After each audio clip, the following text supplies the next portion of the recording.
So this was us just 2 days ago. And we had no idea what was coming.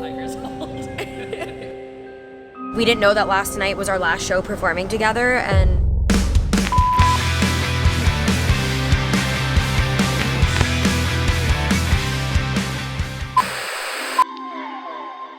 so I realized I started this vlog without talking to the camera, and it's a bunch of B-roll showing you guys a normal morning on tour. So I figured I would take this time to give you guys a little walkthrough of a normal morning or a morning routine on tour.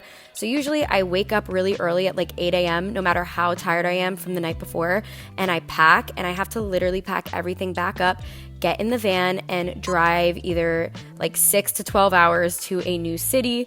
We are going from Philly all the way down to North Carolina this day, and I literally buying this pillow and blanket was the best thing I did for the van. I literally treated the front row like a bed, and I was able to sleep, so I'm well rested to perform, because I'm literally performing this night after being in the car for like 6 to 12 hours at a time. So this is my band, this is my tour manager, we're all just like being goofy. Definitely got really close to them. We're all having a blast. Then we arrive at the venue, and the first thing we do is we go to the green room, which is what they call the backstage, while everyone else is doing their sound check. Currently, this is the green room. The green room is always different at every venue. At this venue, it was upstairs, and this is what I wore in the car to be comfy. North Carolina, you are beautiful. You remind me of Pennsylvania if it was summer all year round. This is so far, I think, the cutest venue. The cutest venue, the cutest weather. It looks like the show The Outer Banks. I loved all the greenery. I felt at home. I felt very at peace and happy here. This venue was a beautiful venue.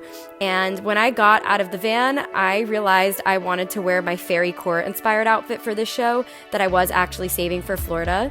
And I wanted to do some textured waves in my hair to go with the fairy court inspired outfit. And I feel like all the greenery really inspired my glam and my outfit for this specific city. I usually pick my outfit according to the vibe of the venue in the city, and for some reason I didn't expect Carborough, North Carolina to give me fairy world vibes. I literally felt like a little pixie, so we're gonna go with a pixie aesthetic with the hair makeup outfit. So usually while I'm getting ready, Kelsy and her band are doing their sound check, and then shortly after, me and my band do our sound check, and then after us, the third band does their sound check. So I'm currently walking to our sound check. I always do sound check when I'm like half ready. Usually my makeup's done and my hair's not done, or my hair is done and my makeup's not done. Sound check is so important because I need to make sure that the mix in my ears is exactly what I want for when I'm on stage in front of everyone.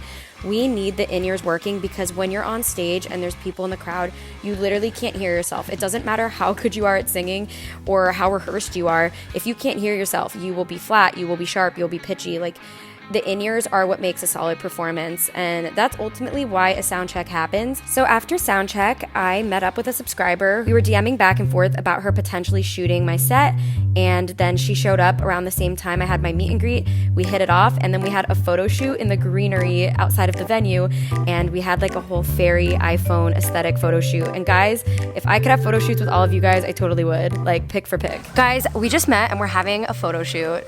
I will take pictures for you guys too if we ever met. Then I got a text from Kelsy saying she wanted to get some content together, which we've been trying to do the whole tour. This day we actually had some spare time and we both arrived at the venue pretty early. So I went onto her tour bus and we took pictures, we made TikToks, we bonded. Honestly guys, like, her bus is goals, and one day I would dream to have a room on a bus living with my band. Like, it looks so much fun. When we first started out, with our flaws to caramel. Then word got around that I was crimping my hair, and her band members wanted me to crimp their hair. This is the start of Niki's hair salon. The rest of the tour, I crimped everybody's hair, and this is her guitarist named Peach, and everybody loved it, and he was feeling himself. And for the first time in my life, I really felt how hairstylists get a high. Like, making people feel good about themselves is so fun. It looks good! So the opening band already played. Now I'm sitting backstage waiting to go on for my set. And this is my favorite part of tour. It's like the craziest adrenaline. It feels like when you're on a roller coaster before you go down a drop, you just want to rip the band-aid off, but it's also so exciting and so scary. And then when you go out on that stage and you make eye contact with all your people, it is just so fulfilling, and it is the biggest release of serotonin. This audience was so interactive. Being the opener, you never know if it's gonna be your audience or a mixed audience or an audience who isn't familiar with you. And this audience, I could tell, was a mixed audience. It was half Kelsey's people, half my people. And I could tell the ones who knew the words and the ones who didn't. And the ones who didn't know the words whipped out their iPhones and they got into it and they were bopping their heads and we were all vibing. And this was honestly one of the best shows of the tour. And I'm glad we had this good of a show because the next day shit hit the fan, and I will explain why in the next few clips.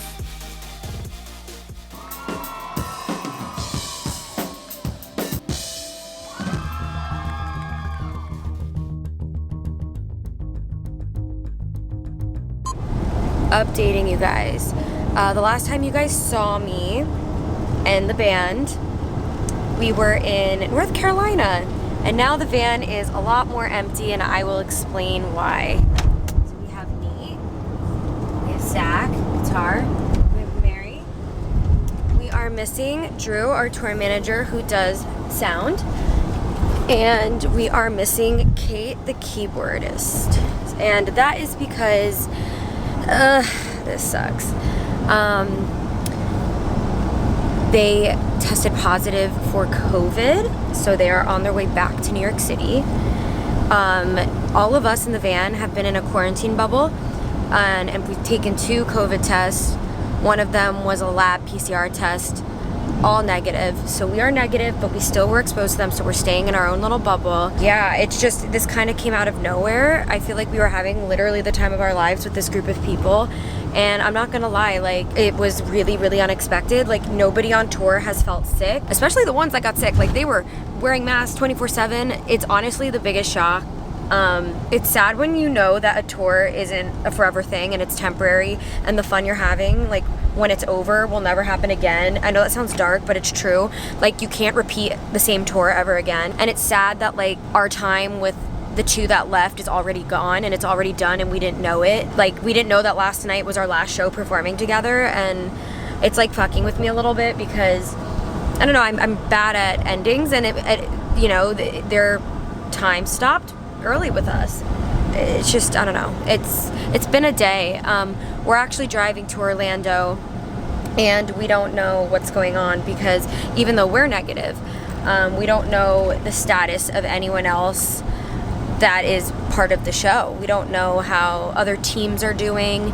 We don't know. So we're just taking it each moment and each day as it comes. I've never performed for my southern, like, Orlando babes, and apparently, like, a lot of you guys bought tickets and a lot of you guys are going. Apparently, like, I have the most meet and greets sold for this city. So I'm just praying that everyone's healthy, first and foremost. COVID's scary and it's still a thing, and I feel like with mask mandates being, like, so all over the place and different in each state, I think sometimes it's confusing, but, like, this is the biggest reminder that the pandemic is still here, it's still happening, it's still real, people are still getting sick. It's just crazy. I really don't know if I'll put this in a vlog. I don't know. I just feel like it's important to film this because there's gonna be one big puzzle piece missing in my vlogs. I feel like I've been daily vlogging, keeping you guys updated, and then all of a sudden it's like, what's going on? So I'm just filming this, and it's the reality of touring right after 2020. And also, oh my god, I look, by the way, I'm not sick. Okay, I put on hot pink eyeshadow last night that literally won't come off my eyelid, so it looks like I have pink eye. I promise I am healthy.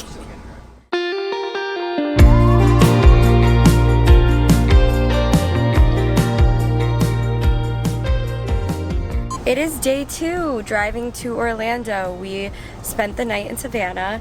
We are driving to Orlando today. It's gonna take us about 4 hours. Fucking hot. So hot out. I'm kind of vibing. It feels like vacation. I wish that I, like, packed appropriately for this. As far as the COVID situation, still don't know, but we basically realized if the shows get canceled, since we are all negative and we keep testing negative, that if we keep testing negative, we may just go to Disney. We're going to Disney World. Yeah, we still don't know what's going on, but we know that regardless, we're gonna stay healthy and we're gonna go to Disney.